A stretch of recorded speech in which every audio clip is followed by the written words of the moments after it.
Hello guys! Good morning! This is John Orbura. You're watching I Love Tashung TV. If you are new to this channel, subscribe. Click the subscribe button and yung bell notification na nasa katabi. And yung social media ko na Twitter, Instagram, Facebook, I Love Tashung. And visit my blog, www.ilovetansyong.com. Yun! So, yun nga no, kabisado ko na yung ano ko, yung spill ko. Ang ingay naman ito, wait lang ha. Time ko lang. So yun. So it's Saturday guys. Kagising ko lang. Ano ba ngayon? Saturday, 1:20 PM. So actually kasi nga galing akong trabaho, panggabi ako. So karating ko lang ngayon. Kanyang umaga, natulog ako saglit. Nakalimutan kong kumain ng almusal kasi nung higa lang ako nag-Facebook, nakatulog na ako. Ngayon lang ako nagising, 1:20. So ayun. So actually guys, ang hirap din kasi talaga pag panggabi ka kasi lalo pag gusto mong i-change yung body clock mo. So ginagawa ko, kailangan talaga ma-feel ko na gabi. So aside sa pinapatay ko yung ilaw dito, yan, pinapatay ko yung ilaw. Yan, so parang ganyan na yung atmosphere niya pag mga ganitong oras habang natulog ako. Pero mahirap pa rin siya kasi nga meron pa rin siyang konting ilaw. Di ba pag gabi parang tuloy-tuloy dapat siya na parang mas madilim. So ang ginagawa ko nito is nilagyan ko siya ng kumot. Ito oh. Yan, nilagyan ko siya ng kumot dyan banda. Pero ito, tatanggalin ko siya ngayon. Kasi itong blinds kasi, hindi siya sapat. Tatagos pa rin yung ano. So yun, tatanggalin ko yung kumot dito. Kasi since dito naman ako weekend, Saturday naman ngayon, wala akong pasok. So, change ko ngayon yung body clock ko into pang-araw. So yun. So ilalak ko lang siya, no. So actually, ganyan yung ginagawa ko kasi kahit aircon dito sa loob at malamig, yung iniwasan ko is yung sikat ng araw kasi parang feeling ko nag-siesta lang ako at hindi ako natutulog na gabi. So ayun, kagising ko lang, bumaba ako kanina kasi nga bumili ako ng udang. So ang dumi, marumi, makalat. Hindi naman madumi kasi nga lalo masyado. Ang tao sa labas. Ako lang naman mag-isa dito. So, ayun. Diba? Ang hirap maging YouTuber. Baka mamaya pa kumalang tayong baliw dyan sa labas. So, hininaan bigla yung boses. So, ayun. Parang ano bang tawag dito? Kagising ko lang, 1:20 PM. Hindi pa ako nag-almusal. Lang hinig ako sa gutom, no? Yan, no? So, medyo okay naman yung umaga ko. Nakakain na ako. So, bali, tingnan mo ang kalat. Grabe. Ay, sorry. So, ang kalat niya, baka hindi pa ako magaling kasi may event din ako eh. So, bali ngayon, kakain ko lang. Bumili ako ng munggo sa baba kasi nga wala akong masyadong extra pera. So, yun. Bumili lang ako ng munggo sa karinderya doon sa baba. Tapos, ow! Tang ina naman to, oh. Shit, tulo pa. Puno pala siya. So, ayun. Yun, hindi naman ako masyado kasing, very simple lang yung pamumuhay ko talaga. Bali ito, 10 pesos, o kanin, munggo. Pwede na to, makakaraos na ako ng gutom ngayon, no? So, ayun. So, anong ganap ko ngayong araw na to? Wala masyado. Kasi nga, nag-change ako ngayon ng body clock. So, nakatulog na rin naman ako kaninang 7. Gising ako ng 1, 7, 8, 9, 10, 11, 12, 1. So, parang may 7 hours na akong tulog. Pwede na. So, pwede na ako mag-change into real life na pang-araw. So, mamaya, siguro after ko nito, hindi ko alam kung mag-edit ako ng video. Kasi ang dami ko talagang mga backlog. Kasi nga, may event ako last time with YouTube Vloggers Philippines. Samahan siya ng mga small-time YouTubers and they're very vibrant pagdating sa pagpapalaki ng channel. So, ayun lang naman. Ay, ang sarap talaga kumain na ka-up. Ako sa probinsya kasi talagang yung pag kumakain ako doon, talagang nakataas yung yung paano sa So, ayun, paano mo pwede po usapan yung bukas? Yung kanong kalat kasi, tingnan mo, oh. Ang kalat ng buong kwarto ko. So, hindi ko alam kung makapaglinis ba ako ng mga few hours. Kasi ito naman yung talagang advantage kapag maliit talaga yung place mo or unit mo. Kasi it will not consume ng major talagang time para maglinis. Kasi nga, maliit lang. Konting ano lang, walis. Konting walis, tapos konting tupi-tupi, tapos konting punas-punas. Siguro abutin lang itong mga 30 minutes na paglilinis kapag matyaga talaga na to focus sa paglilinis, yung hindi ka nagsi-cellphone. Yun yung advantage kapag maliit talaga. Ang disadvantage naman kapag medyo maliit yung bahay mo, limited yung mabibili mong mga gamit. Kasi dapat isipin mo muna, kapag bibili ka ng gamit, is it really necessary? Like, yung TV. Para hindi mo naman kasi talaga ma-feel ang bahay na kapag walang TV, di ba? So, actually, hindi na ako nagti-TV kasi nga parang may YouTube naman, di ba? So, baka bibili ako ng TV pag nagkapera ako. Diyan, dito ko siya ididikit. At least, hindi na siya kakain ng ng space. Yung flat screen kasi. Meron ako TV dati, yung may puwet. So, malaki yun. Binenta ko lang siya ng 1. Kasi mga siguro ilang inches yun. Mga 42 something, ganyan. Matibay yung mga ganun eh. Kaso nga lang, may puwet. So, kakain siya ng space. Binenta ko lang siya 1.5. Diyos ko, kandara pa yung mga kapitbahay ko dati sa pinalilipatan ko para lang mabili. 1.5 naman kasi. Tapos, bumili ako ng 2-door na meron akong 2-door na ref dati. Binenta ko din siya 1.5 nung palipat na ako. Kasi nga, ang hirap kakain ng space. So, lahat talaga, yun yung disadvantage kapag maliit yung space mo. Kasi nga, you really have to think what to buy, kung functional ba siya, at talagang in-need yun. Like, bibili siguro ako ng, ng ref pag nagkapera ako. Kasi may mga mura-mura na namang Kelvinator ngayon, ng, yung mga 5K ata or 6K yung personal ref lang. Lagay ko siya doon sa gilid. Kaya, so, bali, hindi talaga yung buong yan ang ko, yung parang half lang, tapos dyan sa baba, lagyan ko lang ng aparador para lagyan ko naman kung ano-ano. Kasi nga, hindi ko naman kailangan ng malaking ref. Hindi naman ako mag-store ng maraming food kasi nga hindi naman nagluluto, di ba? Kaya nga, fast pacing naman yung buhay ko. Ready to eat, ganun lang naman. Tapos, init-init, may karinderya, gano'n. Siguro, storein ko lang ng mga palamig ng tubig, o di kayo mga prutas-prutas, mga gatas-gatas, gano'n dyan ko lang siguro ilagay. Tapos, TV, siguro, maybe I really have to invest the most quality and na medyo malaki-laki na ng konting TV kasi nga 'di ba pag i-mirror ko yung YouTube sa TV at least 'di ba parang mahirap din kasi pag upgrade ka ng upgrade eh. So itodo mo na siguro mga bilhin ko mga 40 inches kasi pag masyadong malaki mga 55 gano'n 65 baka malula na ako kasi nga ang liit lang naman ng space tapos dito ako manonood, 'di ba? Nakahiga akong ganyan. Dito ako manonood, baka malula. Nakakahilo rin kaya kapag malaki yung TV. So yun, siguro may mga mura naman na 4K, ganyan, 4K resolution na TV, baka mag-smart TV na lang ako kasi nga YouTube is life, alam mo na. So, doon ako mag-YouTube, doon ako mag-Facebook, ganyan. Tapos dito na ako mag-edit sa katapat, ganyan. Tapos lahat kasi ang advantage din, no? Hindi naman puro disadvantage. Advantage din kasi kapag maliit yung space, ano siya? Ang tawag dito?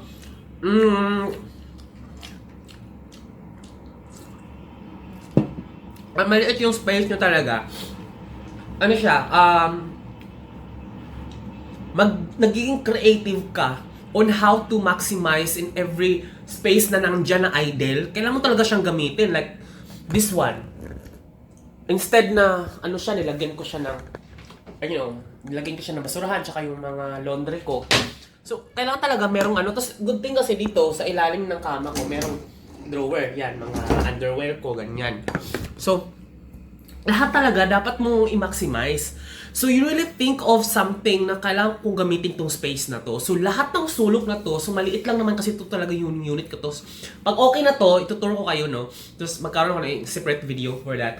Tapos, lahat ng sulok na to, inaangguluhan ko kapag nag-shoot ako. Kasi hindi man pwedeng isang location lang ako pag nag-shoot, di ba? Kasi nga parang baka maboring kayo or something similar. So, in each corner, baka meron akong episode. Episode for this, episode for that, episode for ganyan.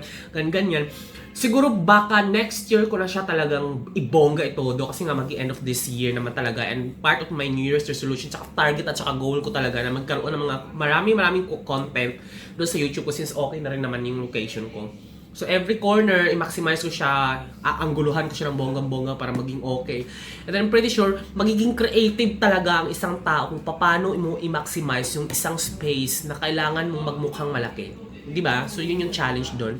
Siyempre, I take it as an advantage kasi nga, ano naman,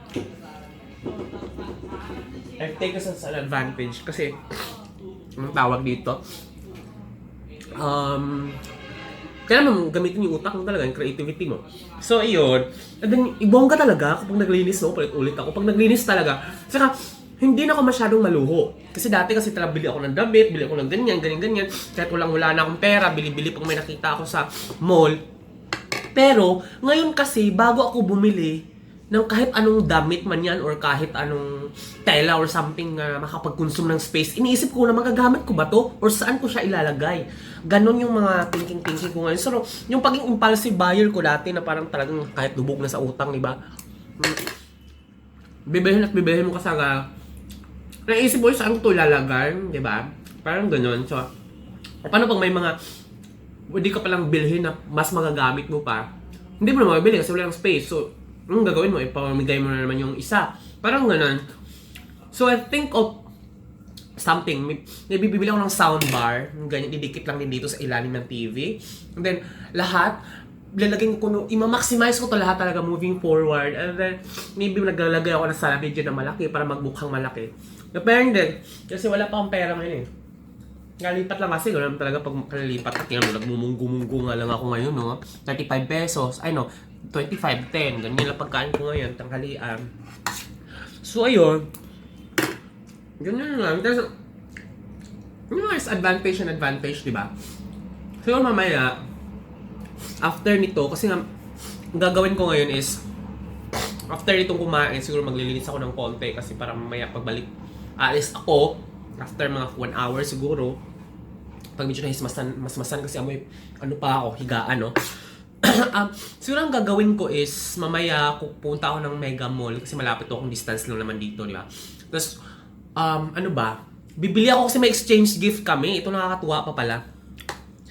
Since wala kasi akong kaperahan ngayon masyado, may exchange gift kami sa office. Worth 500. Tapos pare ko, lahat may sasali. Kasi sabi ko, hindi mo na ako kasali kasi walang pera, ganyan-ganyan. Tapos, parang ako na lang yung hindi talaga sumali, di ba? Lahat naman talaga may sahod.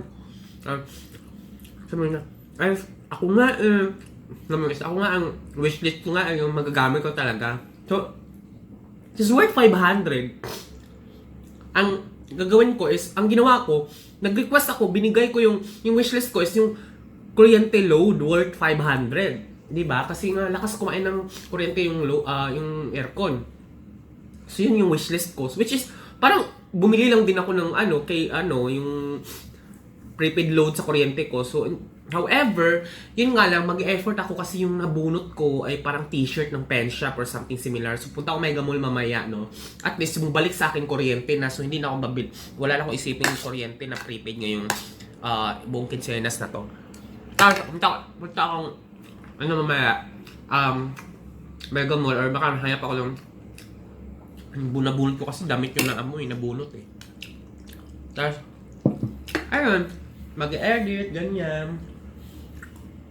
Tapos bukas, Sunday, meron akong event, meron kaming outreach program ng in-invite ako ni William Pombo ng nila, yung pinaka-group nila ng mga Britney fan, mga Britney Spears fan. Mamigay sila outreach program sa Baclaran, mamigay sila mga pagkain, kung ano-ano, mga laruan sa mga street children.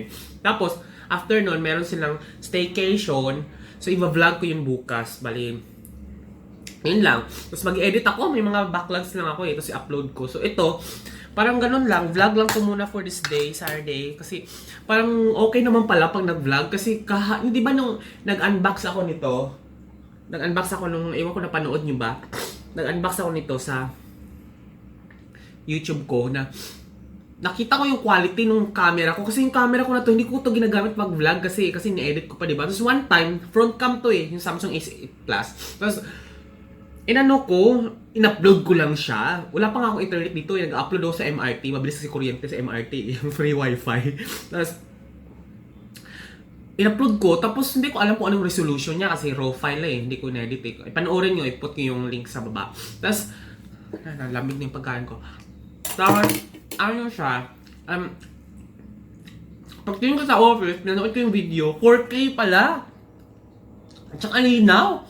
Hindi ko naman ma-appreciate dito sa phone ko kasi maliit naman tong phone. Ay, parang, kasi dun sa monitor talaga. Kahit akong 4K resolution. Sabi ko, bakit pa ako ang bigat-bigat ng camera ko na DSLR? Meron naman palang quality akong pang vlog na phone. Mas quality pa dun kasi nga 1080 lang naman to eh. Yung camera ko. Tapos ito namang cellphone ko, 4K, front cam, at saka ang linaw.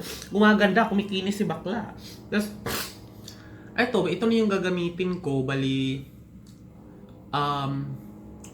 bukas, yun. Baka try ko mag daily vlog, yung walang edit talaga.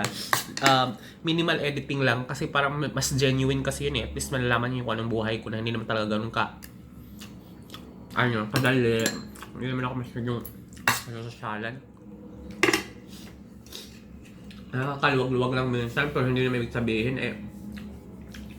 dami ko rin bayaran. Ayun. Yun yung mga ganap ko ngayong araw na to.